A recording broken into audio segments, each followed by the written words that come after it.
여러분의 심령과 가정과 생업 현장과 모든 사회 현장에 하나님의 축복이 올 한 해뿐 아니라 새해에도 주님 다시 올 때까지 변함없이 가득 가득하시기를 예수님의 이름으로 축복합니다.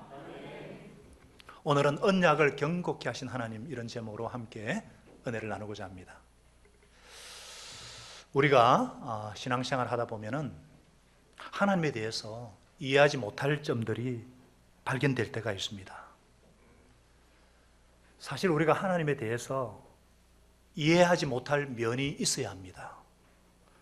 설명되어지지 못하는 부분이 있어야 그래야 하나님이죠. 완전히 이해되면은 그것은 인간이 만든 우상이지 초월하시는 참된 초월자이신 하나님이 될 수가 없죠. 오늘 말씀에도 하나님에 대해서 이해하지 못할 면이 나옵니다. 그럴 때는 이해하려고 하지 말고 그냥 믿고 순종하는 것이 최고입니다. 오늘 약속하신 바를 견고하게 하시는 하나님이 나오는데, 하나님의 약속은 우리들의 약속하고 틀려요.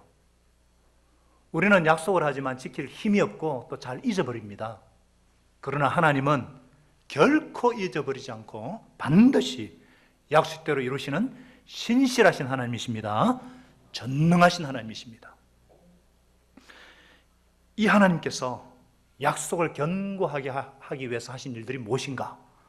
첫째, 너는 내 앞에서 행하여 완전하라. 완전하라고 말씀하십니다. 1절에 보니까 아브라함의 나이가 벌써 99세예요. 그런데도 팔팔합니다. 9988, 234가 여기서 나온 것 같아요. 99세인데도 팔팔해요.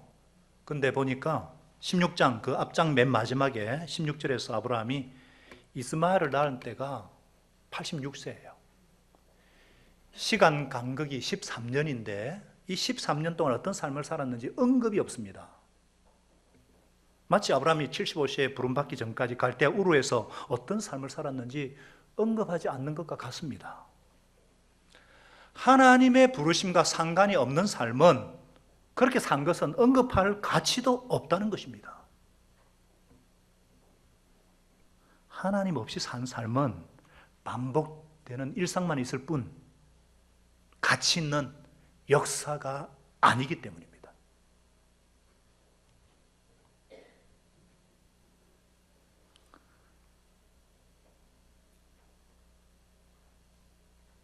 그런데 어떻게 보면은 이 기간이 아브라함에게는 아주 행복한 기간이에요. 왜냐하면 그토록 원하던 후사 문제 해결됐기 때문에 이제 그를 복의 근원으로, 복으로 삼으시고 뭇빌과 같은 자손을 주시겠다는 하나님의 약속과 소망과 비전은 하나의 추억이 된 지 오래되었습니다. 그러나 하나님은 끝까지 포기하지 않으셨습니다. 아브라함이 하나님의 부르심과 그 소망의 뜻대로 살 것을 희망하시면서, 그래서 하나님이 나타나신 거예요. 그런데 여러분, 왜 하나님은 13년이나 더 기다리셨을까? 아니, 왜 13년 동안이나 침묵하셨을까? 많은 분들이 아브라함에게 인내를 가르치기 위해서, 혹은 최선의 때에 주시기 위해서, 혹은 아브라함이 완전히 늙어서 어떻게 할 수 없을 때 자식을 줘야 하나님이 주신 것으로 알게 하기 위해서 이렇게 해석을 하는데 일리는 있어요. 그건 다 추측이고 설득력이 없습니다. 왜 이때가 최선이 되어야 됩니까? 99세가 아니라 88세는 안 됩니까? 왜 하나님께서 축복을 약속하시고 지연시키시는지 우리는 모릅니다. 그러나 한 가지 분명한 것은 하나님의 약속은 반드시 성취가 됩니다. 그러나 그 성취가 될 때까지 지연될 때가 많다는 것입니다. 왜 약속이 지연되는가? 이해하려고 하지 말고, 하나님은 약속하신 거 반드시 이루시지만 지연될 수가 있구나. 아멘? 그렇기 때문에 우리가 어떻게 해야 되겠어요? 느긋해야 합니다. 뭐라고요? 느긋함을 가져야 한다는 거예요.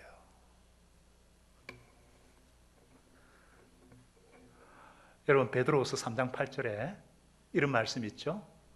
사랑하는 자들아, 사랑하는 여러분들이요, 우리 주님께는 하루가 천년 같고 천년이 하루 같은 이 한 가지 사실을 잊지 말라.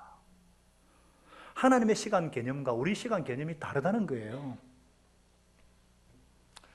어떤 신학생이 기도를 통해서 하나님과 대화를 하기 시작했어요. 하나님, 인간의 100만 년이 하나님께는 얼마입니까? 그러니까 하나님이 100만 년? 잠깐이지. 또 물었어요. 하나님, 그럼 10억은 하나님께는 얼마예요? 10억? 그거 1,000원도 안 되지. 하나님, 제게 1,000원만 주십시오. 하나님이 잠시 생각하다가 잠깐만 기다리라. 잠깐만 기다리라. 100만 년이 될지.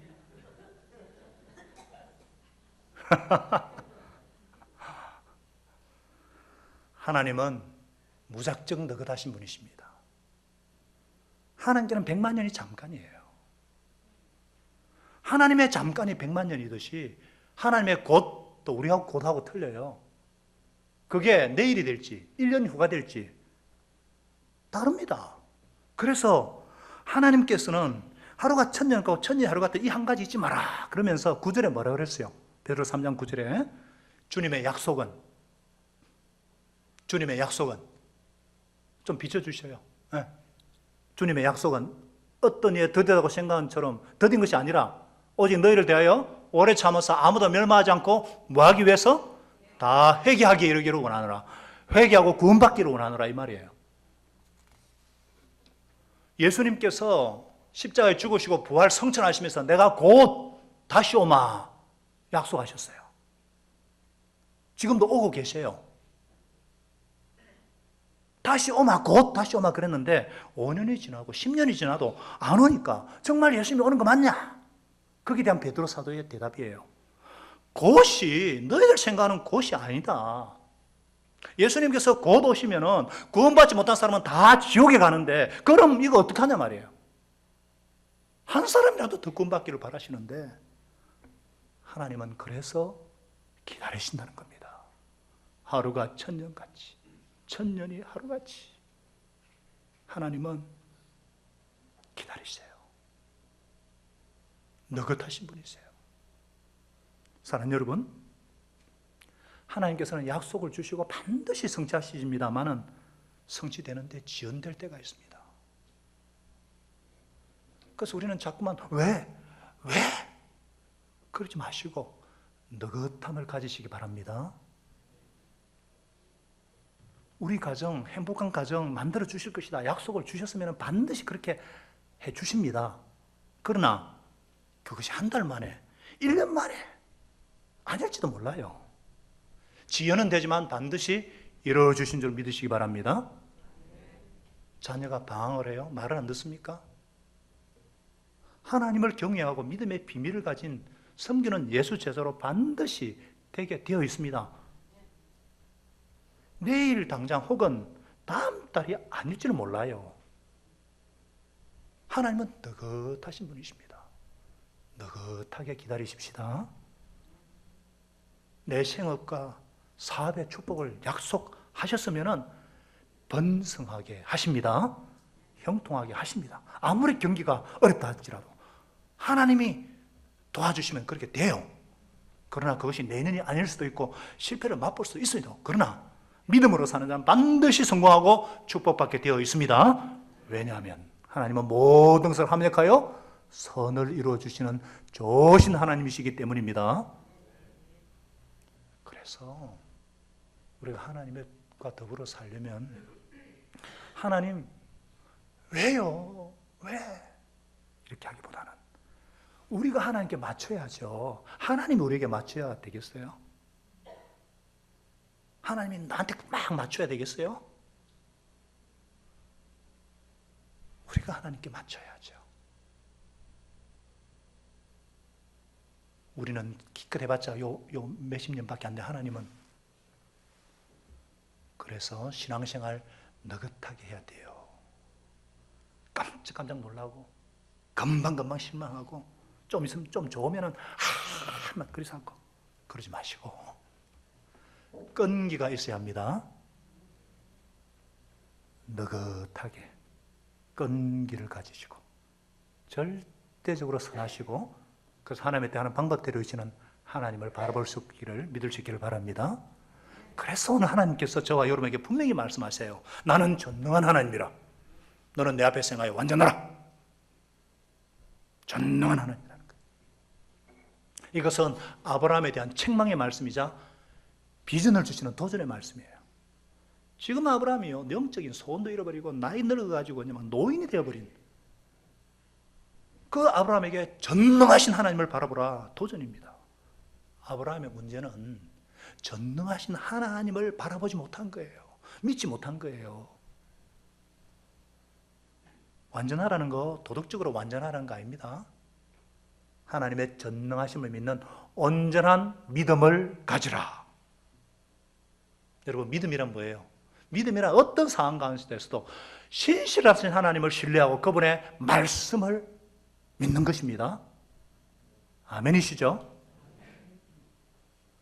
이를 위해서는요, 말씀 자체를 액면 그대로 믿는 습관을 들여야 합니다. 뭐라고요? 액면 그대로 믿는.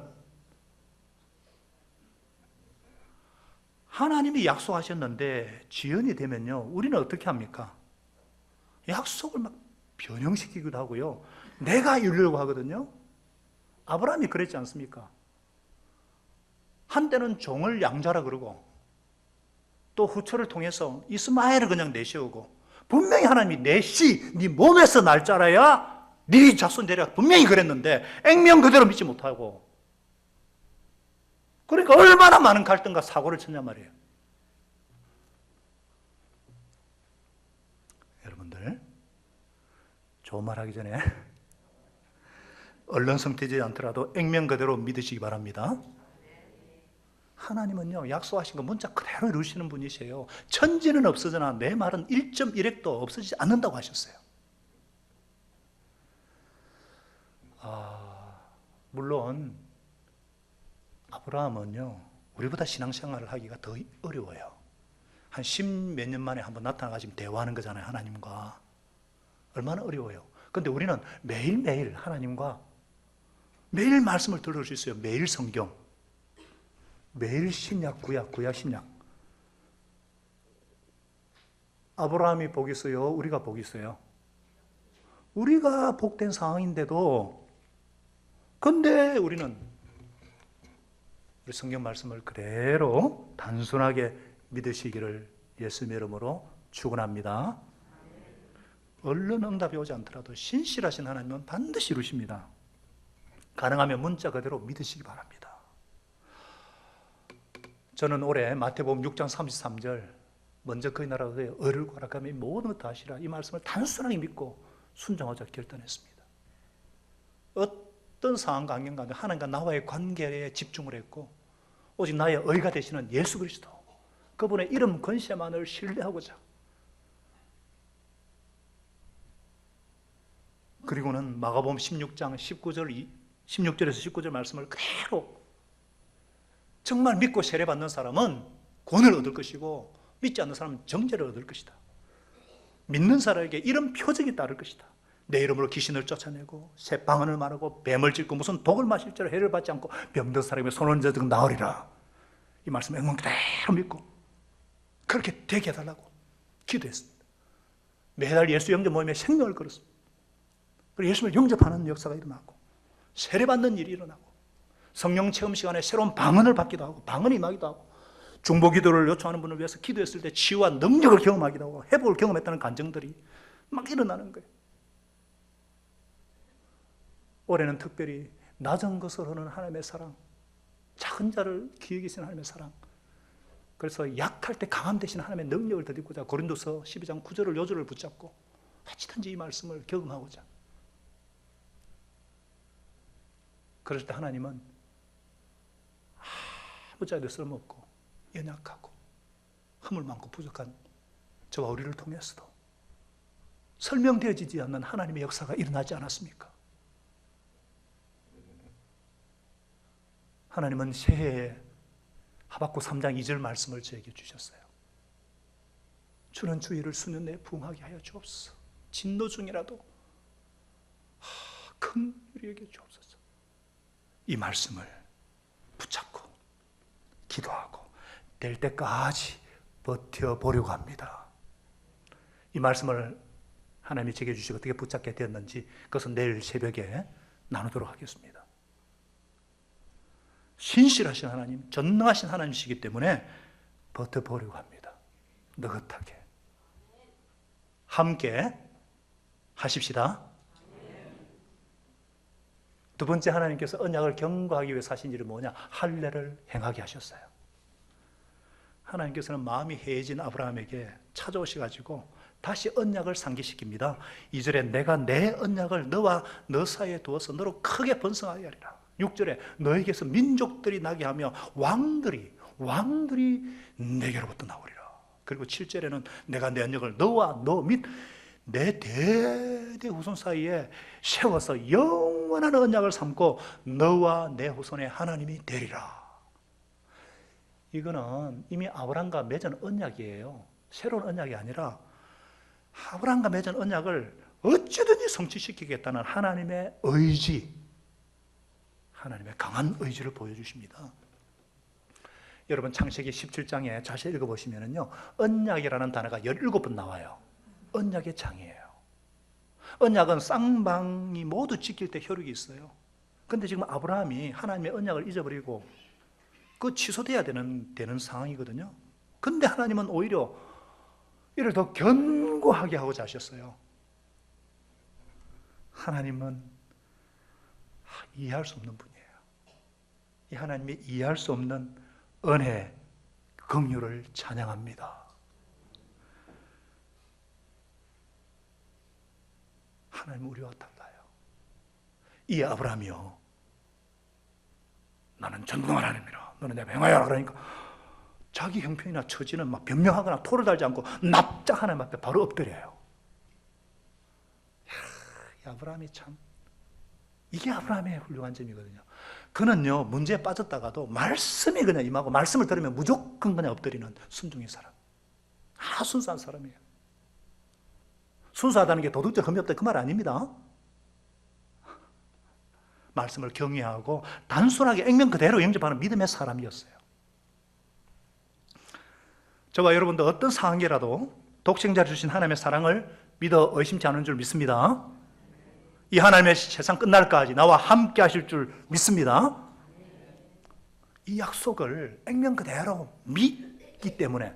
그런데 이 믿음이 없으면 우리가 어떻게 하나님의 자녀가 되었다는 것을 확신할 수가 있고 어떻게 천국에 들어갈 수 있다고 확신할 수 있어요? 이 말씀을 액면 그대로 믿지 않으면 우리가 어떻게 천국에 들어갈 수 있다고? 그 누가 보장해 주십니까? 저 그거 보장 못 하거든요. 아니 예수님 영접할 때 그냥 불로 그냥 인두로 찢이든지 막 777 하고 쫙 딱 새겨주면 얼마나 좋을까? 그런 거 없거든요. 아무 일도 안 일어나요. 뭐 어떤 분은 성령이 뭐 역사해가지고 막 예수님 오면 눈물을 확 쏟으시는 분도 있고 막 갑자기 들어올 때는 막 떡지로 떠밀려가지고 그냥 오신 분인데 나중에 갈 때는 해같이 바뀌고 그런 분도 있어요, 물론. 그러나 특별한 일 없어요. 그냥 하나님의 말씀밖에 없어요. 요한복음 1장 12절에 영접하는 자, 그 이름을 믿는 자들에게 하나님의 자녀는 권세를 주셨으니. 특별한 거 없어요. 그럼 우리가 어떻게 이 언약을 경고해야 하겠다는 걸 우리가 알 수 있느냐? 그래서 하나님께서 언약의 표시로 하게 한 것이 뭐예요? 할례. 자, 9절 10절입니다. 그런 정도는 내 언약을 지키고 내 후손도 대대로 지키라. 너희 중 남자는 다 할례를 받으라. 이것이 나와 너희 후손 사이에 지킬 내 언약이니라. 할례가 무엇인지 아시죠? circumcision, 포경수술이에요. 포피를 베는. 하나님께서 왜 언약의 표시로 할례를 택하셨을까? 살의 책임으로 평생 흉터를 기억하라, 뭐 그럴 수 있겠죠. 또 생식기에 할례를 행하니까 남자 생식기에 성적인 순결, 나중에 오실 그리스도를 위해서 거룩한 백성으로서의 표시, 뭐 그럴 수 있겠죠. 그건 확실하지 않습니다. 이거 아무도 몰라요. 왜 하나님이 할례를 행하라 하실까? 그러나 한 가지 우리가 아는 것은 하나님은 이런 의식을 굉장히 중요하게 여긴다는 것입니다. 할렐루야. 무게를 두신다는 거예요. 왜냐하면 14절 보세요. 할례를 받지 아니하는 남자는 내 백성 중에서 끊어지리라. 생명을 끊어버리겠다는 겁니다.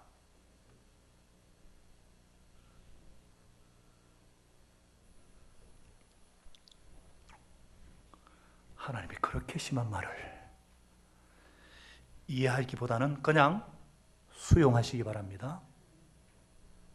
하나님이 그렇게 하라 그러셨으니까 토를 달 수가 없어요. 물론 할례라는 의식 자체보다는 마음에 하는 겁니다. 할례는 예레미야도 그랬고 마음 가죽을 베는 것이 중요하죠. 그래서 반복해서 그것을 말씀하시는데 할례 진짜 중요한 의미는 정말 축복받은 백성답게 하나님의 택한 백성답게 전능하신 하나님께 순종하면서 흠이 없이 살아라 그런 의미거든요. 날마다 자기를 부인하고 자기 십자가를 지고 주님을 따르겠다는 순종의 표로 할례를 행하게 하셨어요. 근데 어떤 사람이 예 하나님 좋아요 제가요 순종하고 흠이 없이 살겠습니다. 그러나 할례 이거 얼마나 아픈데 이거 안 받으면 안 돼요? 그렇다면 하나님이 그래라 하시겠어요? 끊어진다는 겁니다. 안 하면. 하나님은 할례라는 의식 중요하게 하셨습니다. 사랑하는 여러분, 이것이 저와 여러분이 주시는 메시지 교훈이 뭘까요? 하나님은 형식을 중요하게 여기시는 분이십니다. 물론 우리 중심을 보시지만 형식도 중요하게 여기시는 분이에요. 우리 주위에 형식을 무시하는 분이 있는데 하나님께 형식이 정말 중요합니다. 구약에서는 할례예요. 신약은 뭐예요? 성찬과 세례 이 두 가지입니다.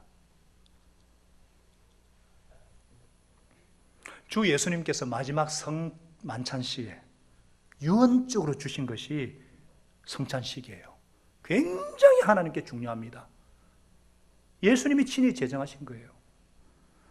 그래서 어떤 사람이 아이고 성찬식이 뭐 그리 중요합니까? 떡하고 포도주 뭐 먹고 마시는 거.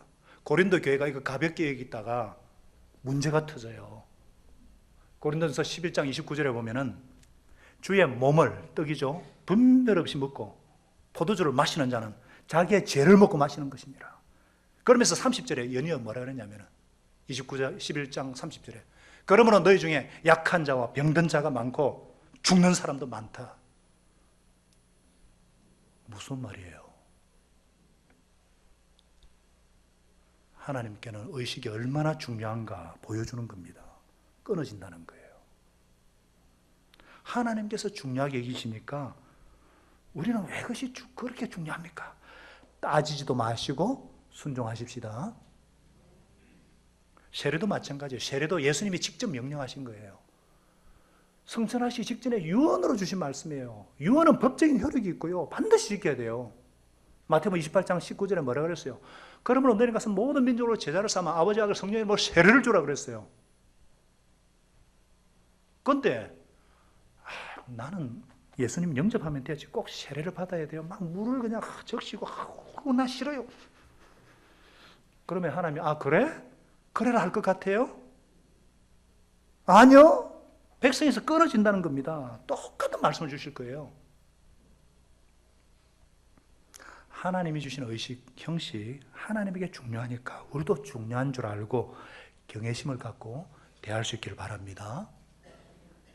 그래서 성찬식을 할 때에 교회에 아무리 오래 다녀도 예수님 영접하지 않고 세례받지 않은 채 아이고 그냥 뭐 떡인데 아이고 출출한데 해가 됩니다. 오히려. 그래서 제가 항상 성찬식하기 전에 언급하잖아요. 분명히 예수님 영접하시고 세례받은 후에 참여하시라고.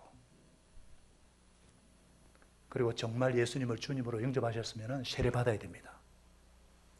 예수님 영접했다는 것은요, 예수님을 나의 구세주뿐 아니라 주님으로 영접하는 거예요. 구원받는 것뿐 아니라 내가 살아온 삶을 회개하고 이제부터는 내 인생의 주인이 주님이시니까 예수님 뜻에 따라서 살아보겠다는 헌신이에요. 예수님도요, 요한복음 3장 5절에서 물과 성령으로 거듭난다 그랬어요. 이게 물세례거든요. 그래서 구원을 영접과 세례로 이루어진다 말씀하셨고요. 사도들도 사도행전에 보셔서 우리 배웠지만은 예수님을 영접한 사람이 바로 세례를 줬습니다. 그렇기 때문에 예수님 영접했지만 세례는 받지 않겠다는 것은 어불성설입니다. 그렇다고 우리 교회가 함부로 세례 줍니까? 분명하게 예수님을 구주의 주님으로 영접해야 되고 만 18세 이상만 본인의 분명한 의사와 결단에 의해서 줍니다. 이 세례는요, 로마서에 있듯이 이제는 제 가운데 살던 옛사람은 죽었고 예수님의 부활과 함께 새 삶을 사는 자로 다시 태어났다는 표현이고 고백이에요. 그리고 이 세상 끝이 나서 죽음 이후에 내가 부활하여서 영원한 아버지 집에서 살 것이라는 부활신앙의 표현이에요. 그래서 우리는 예수와 함께 죽고 예수와 함께 다시 산다는 거예요. 그래서 세례받기 전에 또 한 번 물어보잖아요. 지금 당장 죽어도 천국 갈 수 있음을 확신하십니까? 또 하나, 세례는 무슨 의미가 있느냐? 교회의 한 몸됨을 표현하는 겁니다. 내가 세례를 받을 때 물속에 푹 잠기는 것처럼 이 교회에 몸을 담고 예수님의 몸인 교회를 사랑하고 소중히 여기고 성도들을 소중히 여기며 섬기고 봉사하겠다는 교회에 대한 의지의 표현입니다. 세례 자체가 구원의 조건은 아니지만 굉장히 중요하다는 거예요. 그래서 우리 교회는 매달 성찬식과 세례식을 거행하는 이유가 여기 있습니다.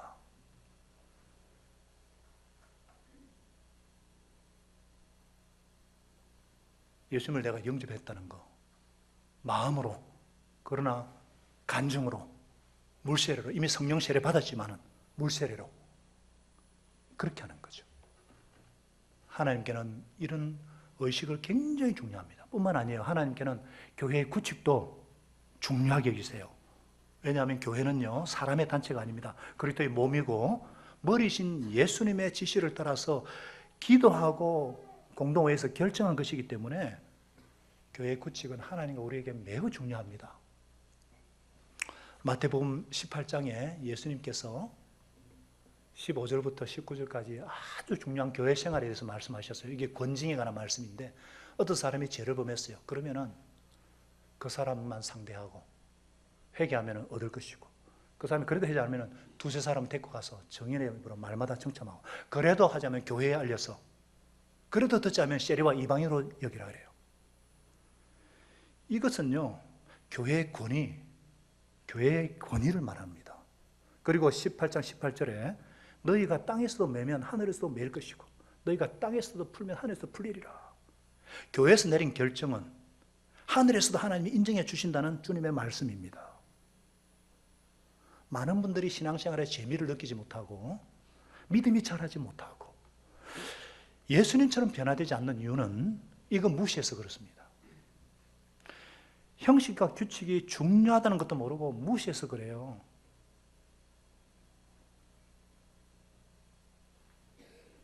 하나님께서는 교회마다 사명을 주셨고 이를 위해 규칙을 주셨어요. 우리 교회는요, 성경적인 신약교회 본질을 회복하기 위해서 가정교회, 성경대로 해보자는 거예요. 그래서 우리는 목장에 먼저 소속이 되지 않고 그러면 등록이 안 되죠. 우리 토론토 목장에서 얼마나 오랫동안 기도하고 안에 있는 밖에 있는 자매가 기도하고 우리 거의 몇 개월을 기도해가지고 병강수 형제님이 이렇게 등록을 하신 거죠. 이제 교회. 또 우리는 공동회에 참석할 수 있는 회원교회는 반드시 예수님 영접하고 세례를 받고 생명의 삶을 마쳐야 돼요. 약속을 해야 돼요. 그리고 목자, 목녀로 섬겨야 안수지사, 권사, 장로, 중직자가 될 수 있어요. 왜냐하면 예수님이 말씀하셨기 때문에 인생의 목적은 섬김에 있고 섬기는 자가 높임받고 존중받도록 이 주님의 가르침에 따라서 공동의회에서 기도하고 결정한 것이기 때문에 그렇습니다. 또 우리는 헌신할 때 내가 등록하기 원합니다. 혹은 기도받기 원합니다. 나는 사역하기 원합니다. 이것도 공개적으로 앞에 나와서 본인이 헌신하는 거예요. 왜냐하면 우리는 신앙 고백 공동체이기 때문에 공적으로 하는 거죠. 주님이 만드신 규칙이에요. 주님께서는 몸인 교회를 세워서 통해서 세운 규칙입니다. 만일 이런 규칙이 아이고 머리 복잡하고 우리 교회처럼 규칙 적은 교회 없어요. 그러면은 이런 규칙 힘드신 분들은 어떻게 해야 되겠어요? 내가 변하는 게 좋겠어요? 교회가 나를 위해 변화되는 게 좋겠어요? 내가 변하는 게 좋겠어요? 예수님이 변하는 게 좋겠어요? 할렐루야. 하나님이 중요하다고 하니까 우리가 그렇게 믿고 순종하는 거예요. 하나님께서 오늘 아브라함에게 그걸 가르치잖아요. 새해에도 상공부 올해 88명이 수료를 했어요. 새해에도 상공부를 통해서 하나님 아는 지식에서 자라고 영적 습관이 길어지고 목장을 통해서 연습을 하고 나누고 사랑은 섬김은 연습하지 않으면 어떻게 배웁니까? 목장을 통해서. 그리고 연합예배에서 결단하고 헌신하고 그래서 예수님의 살과 피를 먹고 마시며 더 나은 신앙 고백을 하는 신앙 고백 공동체, 언약 공동체로 견고하게 세워주시기를 예수님 이름으로 축원합니다. 하나님께서 언약을 견고하기 위해서 세 번째 하신 일이 무엇이냐? 내 이름을 아브라함이라 살아라. 이름을 바꿔주시는 거예요. 자, 5절을 같이 한번 읽겠습니다. 5절 시작.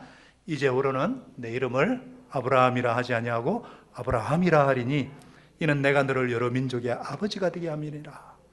아내 사레 이름도 바꿔주세요. 15절에 보니까 내 아내 사레 이름을 사레라 하지 말고 사라, 세라, 사라라가 되게 하라. 아브라함의 뜻이 뭐예요? 고상한 아버지. 아직 아들 하나 없는데 무슨 고상한 아버지? 고상한 아버지 아브라함을 아브라함, 열국의 아버지, 많은 민족의 아버지.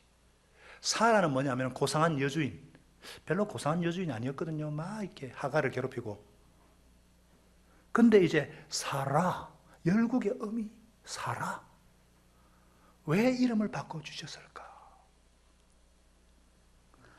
여러분, 이름은 존재를 나타내잖아요. 구정호 하면은 구정호 12시에 만나요? 브라보건이 아니고 구정호 목사님 존재를 나타내거든요. 어떤 그 이름에는 뭔가 어떤 하나님의 지금 소망, 이 아브라함은 굉장히 거창한 이름이에요. 아브라함아. 이건 엄청난 스케일이고 왕들을 키우고 역사를 창조하는 위대한 삶, 열방을 가슴에 품고 사는 그런 위대한 아브라함, 세라, 사라. 이게 본래 하나님이 부르신 뜻이고 목적이잖아요. 복의 근원. 너로 말미암아 온 민족이 복을 받으리라. 그거 잊어버렸단 말이죠. 그래서 이름을 바꿔줘가지고 언약을 경고하시는데 문제는 왜 하필 하나님이 이름을 바꿔주셨을까? 한번 따라하겠습니다. 말이 주는 힘, 말이 주는 힘을 아셨기 때문에. 여러분 잘 들으셔요. 창세기 1장 26절에 하나님께서 우리를 하나님의 형상대로 지으셨어요. 우리는 하나님의 형상대로 지음받은 하나님의 통치 대행자예요. 대리자예요. 위임받았어요. 첫사람 인간을 만들 때 하나님이 직접 창조하셨지만 그 다음에는 우리에게 창조의 능력, 남자와 여자의 결합을 통해서 우리가 창조를 해요. 자녀를 만들죠. 물론 하나님이 주인이지만. 그리고 우리에게 위임하신 거예요. 천지를 만드실 때 하나님이 무엇으로 만드셨죠? 뭐로요? 말씀으로. 말씀은 엄청난 능력이에요. 이제 하나님께서 우리에게 그 말씀을 주셔서 말을 주셔서 말을 통해서 창조의 능력이 나타나도록 하셨어요. 여러분들 이 말이 얼마나 큰 능력이 있는 줄 아십니까? 한 영혼이 구원받는다는 거예요. 이것보다 더 큰 기적이 없어요. 20세기 최대의 기적은요, 하나님을 믿지 않고 하나님을 대적하던 구정호가 목사가 되었다는 게 제일 큰 기적이고, 21세기 최고의 기적은 저와 여러분이 이 자리에서 예수님을 예배드리고 있다는 것이고, 2017년에 탑 뉴스는 뭐 트럼프가 어떻고 북한이 핵을 쏘고 그거 아니라 그거는 몇 년밖에 못 가요. 영원한 지옥에 갈 인생이 영원한 천국으로 영생의 주소가 바뀌는 거. 이거 이 엄청난 역사는 무엇을 통해서? 말을 통해서, 말씀을 통해서. 교회와 가정교회에서 무슨 일이 일어나고 있어요? 말씀을 나누고 말씀을 가르치고 성경을 전파하고 성경을 나누고. 설교도 말이에요. 말씀. 이 말이 인생을 완전히 바꿔놓고 영성의 주소로 바꿔놓는 거예요. 제가 우리 주위에 어떤 분들을 만나면은 두 가지 물어요. 어떻게 예수님 만나셨습니까? 또 결혼한 사람이라면 어떻게 결혼하셨습니까? 두 가지 묻거든요. 근데 어떻게 예수님 만나셨습니까? 물어보면요, 대부분이 처음에는 정말 굉장히 아름다운 사람들, 소위 진짜 그린답게 사는 사람을 보고 내가 기독교에 호감을 갖게 되었고, 그러는데 결국은 뭐냐? 말씀이에요. 뭐냐면은 어느 누구도 그 양반 하루 생활이 좋아서 예수 믿게 됐다는 사람 못 봤습니다. 끝에 가서는 하나님의 말씀, 영이고 살아있는 예수님의 말씀 때문에 내가 예수 믿었다, 이런 거예요. 말씀이 파워입니다. 말하는 대로 됩니다. 하나님께서 아브라함이 이름을 지어주셨어요. 모든 민족의 아버지 아브라함, 열국의 아버지 아브라함, 자꾸 부르니까 부르는 대로 됩니다. 아브라함아. 제가 앞에 앉아 계셔가지고 좀 민망하지만 우리 안정찬 장로님 본래 성경 이름이 안아브라함이에요. 안아브라함 목자님, 아브라함 목자님. 그러니까 이분이 의대의 조상이 되셨거든요. 지금도 성경을 연구하고 매주 성경 교사를 가르치면서 아브라함처럼 살고 계세요. 아브라함 이렇게 부르셨기 때문에. 우리 한도진 목자님의 딸 한사라가 있어요. 한사라. 두 사라가 아니고 한사라. 이 딸이 얼마나 믿음이 좋은지 중고등부 아이들이 그렇게 따르고 살아. 자꾸 부모님이 살아야 그러니까 이제 살아같이 되는 거예요. 키는 작은데 막 비전이 막 믿음이 살아있어요. 이름 때문에. 왜 그런가? 자꾸 그렇게 불러주니까 그렇게 사는 것입니다. 말은 창조력이 있어요. 말을 창조하는 데 사용하시기 바랍니다. 우리 내면을 변화시키고 속 사람을 변화시키고 습관을 바꾸고 인격과 운명을 변화시킵니다. 남편이 아직은 리더십이 좀 부족하지만 리더십이 있는 사람이 되기 원하시면 당신 참 섬김이 대단해요. 잘하고 있어요. 자꾸 격려하고 칭찬하시기 바랍니다. 아브라함이 아기도 하나 없을 때 아브라함이라 불러주니까 그렇게 되었거든요. 그렇게 리더십이 대단한 남편이 될 줄로 믿습니다. 사라의 이름을 왜 바꿔주셨어요? 사라로. 여러 왕들을 키우는 위대한 믿음의 어머니로 하나님의 소원대로 살아라 이거예요. 왕들을 낳고 키우는 거 아브라함 혼자 안 돼요. 사라의 순종과 섬김이 절대적입니다. 아브라함이 여러 민족의 아버지로 살려고 결단을 했는데 사라가 니나 하세요 하고 바가지나 긁고 힘을 쫙쫙 뺀다면 어떻게 되겠어요?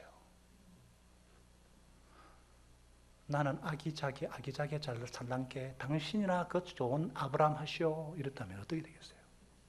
위대한 역사 창조한 남성 뒤에는 위대한 여인이 있었습니다. 창세기 22장에 이삭의 순종이 어디서 나온 줄 아십니까? 사례의 기도와 훈련 때문입니다. 우리에게는요, 오늘날 정서적으로 성경적으로 건강한 여성이 얼마나 필요한지 모릅니다. 자기 역할을 분명히 인식하고 자신감 있게 자녀들을 가르치는 엄마, 자녀가 우상이 아니라 하나님을 경외하도록 성경을 가르치고 기도하고 또 돕는 베필로스의 아내가 우리 가정과 우리 사회를 얼마나 다르게 만들까요? 여성 그대의 사명은 이런 제목으로 글을 쓴 폴 투르니에라는 아는 분은 아시겠지만 이분이 뭐라고 진단하냐면 오늘날 이 사회에 왜 병들었는가? 그것은 여성이 제 역할을 하지 못했기 때문이다. 그러면서 여성들을 깨우기 위해 쓴 책인데 물론 남성 중심의 사회가 되다 보니 그랬는데 그거 한번 다시 읽어보면서 얼마나 제가 도전이 되는지. 솔직히 목장 사역도요, 목녀가 절대적입니다. 목녀의 도움이 80%예요.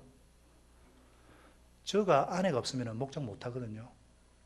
제가 기껏 하는 것은 미리 가서 청소 좀 하고 상 펴는 거고 또 과일 한번 깎는 그 정도밖에 안 돼요. 그리고 폼을 잡고 인도하거든요. 전부가 아내가 하는 건데. 그래서 당신 참 예뻐. 정말 잘 섬겨. 당신 없으면 정말 나는 아무것도 못해. 이런 말에 파워가 있어가지고 그렇게 아내가 이쁜 여자가 될 줄로 믿습니다. 굳이 제가 얘기 안 해도 아시겠죠? 아내가 사랑 소리 지르면 정말 그렇게 하셔야 합니다. 남편이 멋있는 남편이 되려면 그렇게 하셔야 됩니다. 자녀가 멋진 아들 되려면 그렇게 하셔야 됩니다. 말에는 파워가 있습니다. 너는 참 스마트해. 너는 잘할 줄 믿어. 지금 모습 보지 말고 앞으로 될 것을 보고 하나님께서 이름을 바꿔주시고 계속 그렇게 부르셨듯이 서로 새로운 이름을 불러주셔야 돼요. 우리는 뭐예요? 예수 안에 새 피조물이잖아요. 성도라는 이름보다 더 아름다운 이름이 어디 있어요? 하나님의 거룩한 백성인데 성도님, 형제님, 자매님, 목자님 불러주면 그 목자님은 그렇게 됩니다. 나 자신에게도 그렇게 말씀하셔야 돼요. 나는 안 돼. 아닙니다. 됩니다. 해보자. 나는 보혜원이 될 거야. 나는 열국의 아버지가 될 거야. 나는 사랑받기 위해 태어난 사람이야. 좀 몸이 아프고 그러면 아이고 나는 낫기는 걸려서 천만에요. 나는 나을 수 있어. 예수 이름으로 이 잘못된 습관 고칠 수 있어. 예수 이름으로. 하나님이 함께 하시면 예수님 근시가 임하면 어떤 기적도 가능한 줄 믿습니다. 기적이 생깁니다. 부흥하게 하실 줄로 믿습니다. 기도하겠습니다. 우리 하나님은 신실하셔서 반드시 약속대로 이루십니다. 언약을 경고케 하시는 하나님. 하나님 또 느긋하신 분이신데 이 주님을 바라보게 하시고 이 주님을 신뢰하게 하셔서 또 말의 능력을 가지고 생명을 살리고 구원하는 일에 사용되어지도록 주님 도와주시옵소서. 이제 주 예수 이름 건세에 의지하여서 평안한 마음으로 삶의 현장으로 돌아가오니 주님 선한 일에 용기를 주시고 악을 악으로 갚지 말게 하시고 연약한 자를 도우시고 병든 자를 찾아보며 곤란당해서 이루어서 위로할 수 있도록 도와주시며 모든 사람을 존경하고 주님께 봉사하고 주님을 더 사랑할 수 있도록 도와주시고 모든 일을 믿음과 사랑으로 행하며 어떤 일에도 소망을 포기하지 아니하고 그러하신 성령님께 순종하고 말씀을 액면 그대로 믿고 신뢰함으로 기쁨과 감사의 생활을 해나가게 도와주시옵소서. 우리 하나님 아버지께서는 항상 함께 하시고 도와주실 줄로 믿습니다. 이제는 나의 구주, 나의 왕 예수 그리스도의 크신 은혜와 독생자까지 아끼지 않아도 내어주심으로 나에 대한 사랑을 확증하시고 신실하신 그 하나님의 사랑하심과 또 성령으로 인쳐주시고 확신주 주시는 성령 하나님의 감동, 감화, 내주, 위로, 교통 충만케 하시는 은혜가 오늘 언약을 견고케 하시는 하나님을 나의 하나님으로 만나고 이 하나님을 더 신뢰하고 이 하나님을 의지함으로 하나님 아버지 주님을 신뢰하고 주님 앞에서 온전한 믿음을 갖고 행함으로 삶의 현장 속에서 살아계신 하나님의 능력을 경험하고 살기로 간절히 소원하는 주의 백성들 머리 위에 그 10년과 그 가정과 그 생업의 현장과 사회 현장 위에 13개국, 66개국, 63명의 우리 선교사들과 그 자녀들 위해 이제부터 영원토록 함께 하시기를 간절히 축원하옵나이다. 아멘.